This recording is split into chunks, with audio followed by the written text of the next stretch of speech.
안녕하세요. 돌쇠 뉴스 시작합니다. 29일 스포츠 후치에 올라온 기사인데요. 제목은 한국 꽃미남 조규성 2골 가나의 석패, 경기 후 항의 벤투 감독의 레드카드입니다. 반응이 엄청난데요.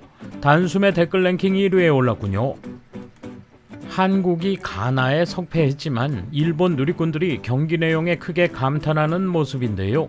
소극적인 경기를 해온 자국팀과 비교하며 한국팀을 진심으로 칭찬하고 있군요. 뭐라고들 하는지 함께 보실까요?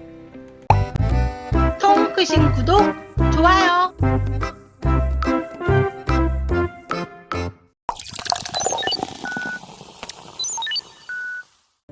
첫 경기에서 강호 우루과이와 스코어 없이 무승부를 기록한 세계 랭킹 28위 한국이 포르투갈에 2대3으로 석패한 세계 랭킹 61위 가나에 석패했다. 12년 만의 16강 진출은 벼랑 끝에 몰렸다. 2회 연속 조별리그 탈락으로부터의 부활을 노리는 아시아 호랑이였지만 초반부터 뛰어난 신체 능력으로 대항한 가나는 철저하게 왼쪽을 노렸다.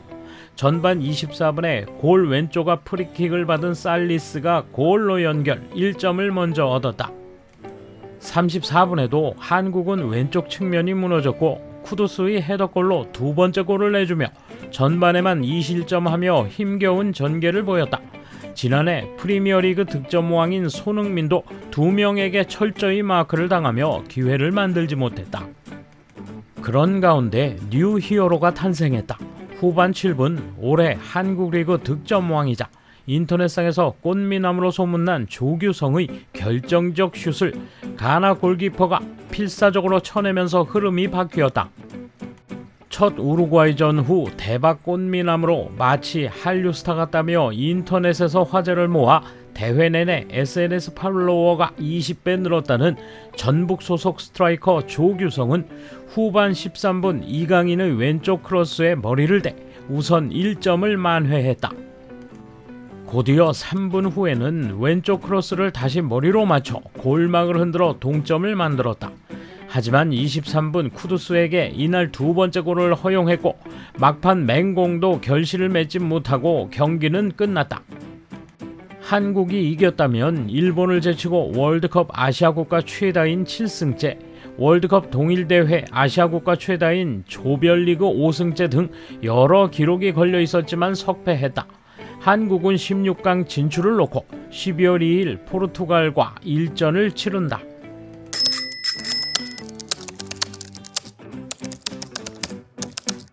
경기가 전개되는 면에서는 끝까지 어떻게 될지 알 수 없는 꽤 재미있는 경기였다고 생각합니다. 한국 서포터즈들에게는 마지막까지 심장에 무리를 주는 나쁜 경기가 된 것 같아요.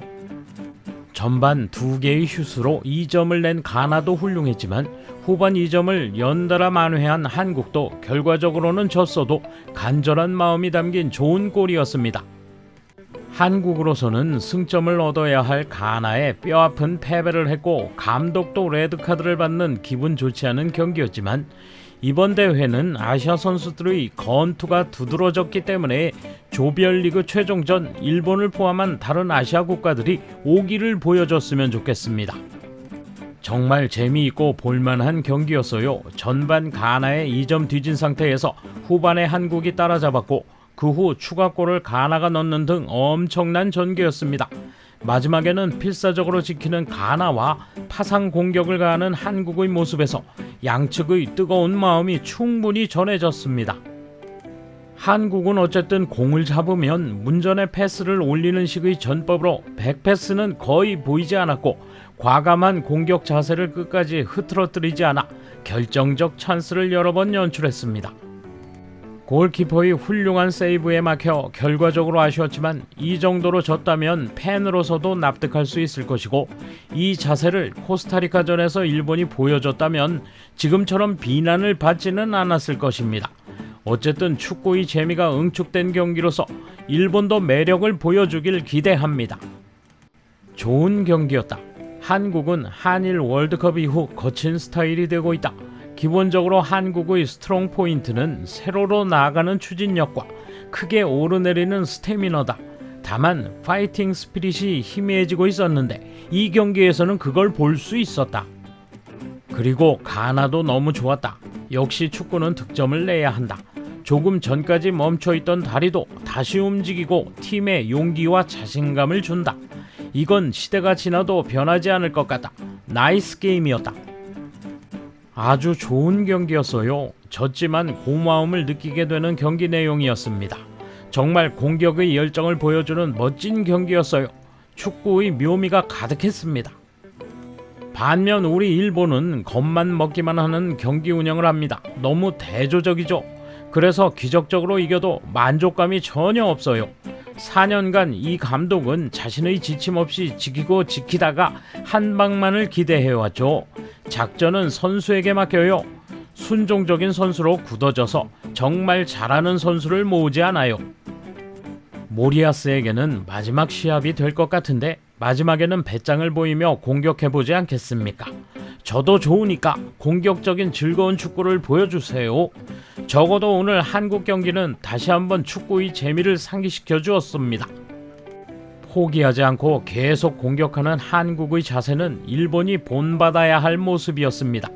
백패스도 적고 사이드를 크게 사용한 공격, 그리고 전원이 끝까지 수비에 가담한 가나에게 슛까지 공격을 가져가는 건 정말 좋은 모습이었습니다. 주심은 마지막 코너킥까지 플레이를 시켰어야 한다고 생각합니다. 다음 포르투갈전에서도 계속 공격적으로 해주세요. 무승부도 지는 것과 같다는 자세를 부탁드립니다. 일본도 힘내라. 좋은 경기였네요. 서로 전력으로 플레이하는 것이 전해져 왔습니다. 다만 마지막 항의는 필요 없지 않았을까요? 저기서 항의해도 시합은 끝났고 뒤집을 일은 없죠. 감독님은 레드카드를 받아 다음 경기는 벤치에도 못 들어가요. 이 경기는 정말 재미있었다. 2점을 선제당해 한국이 진다고 생각했는데 후반 단시간에 화려한 2골을 터뜨려 동점을 만들었다. 가나에게 3점째를 내줬지만 그 이후로 한국이 보여준 근성은 대단했다. 점수를 내겠다는 기백이 굉장했다.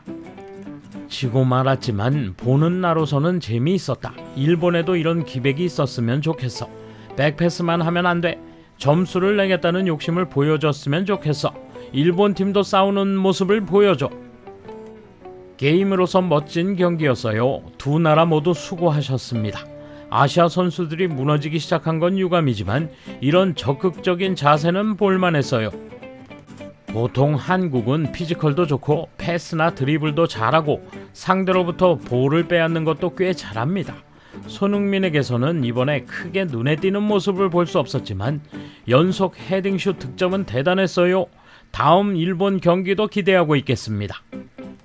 어제 일본전에 비해 뜨겁고 기백이 담긴 경기였습니다. 월드컵이라는 최고의 무대에서 이기고 지는 걸 넘어 무언가를 보여주는 것이 축구의 묘미가 아닐까요? 일본의 다음 스페인전에서는 전술 운운하기보다는 이렇게 마음과 기백을 보여줬으면 좋겠습니다. 돌쇠 한마디!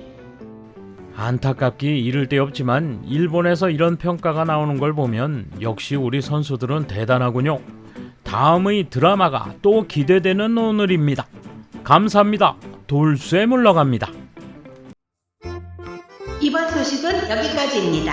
시청해주셔서 감사합니다. 돌쇠처럼 우직하게, 만인처럼 화끈하게.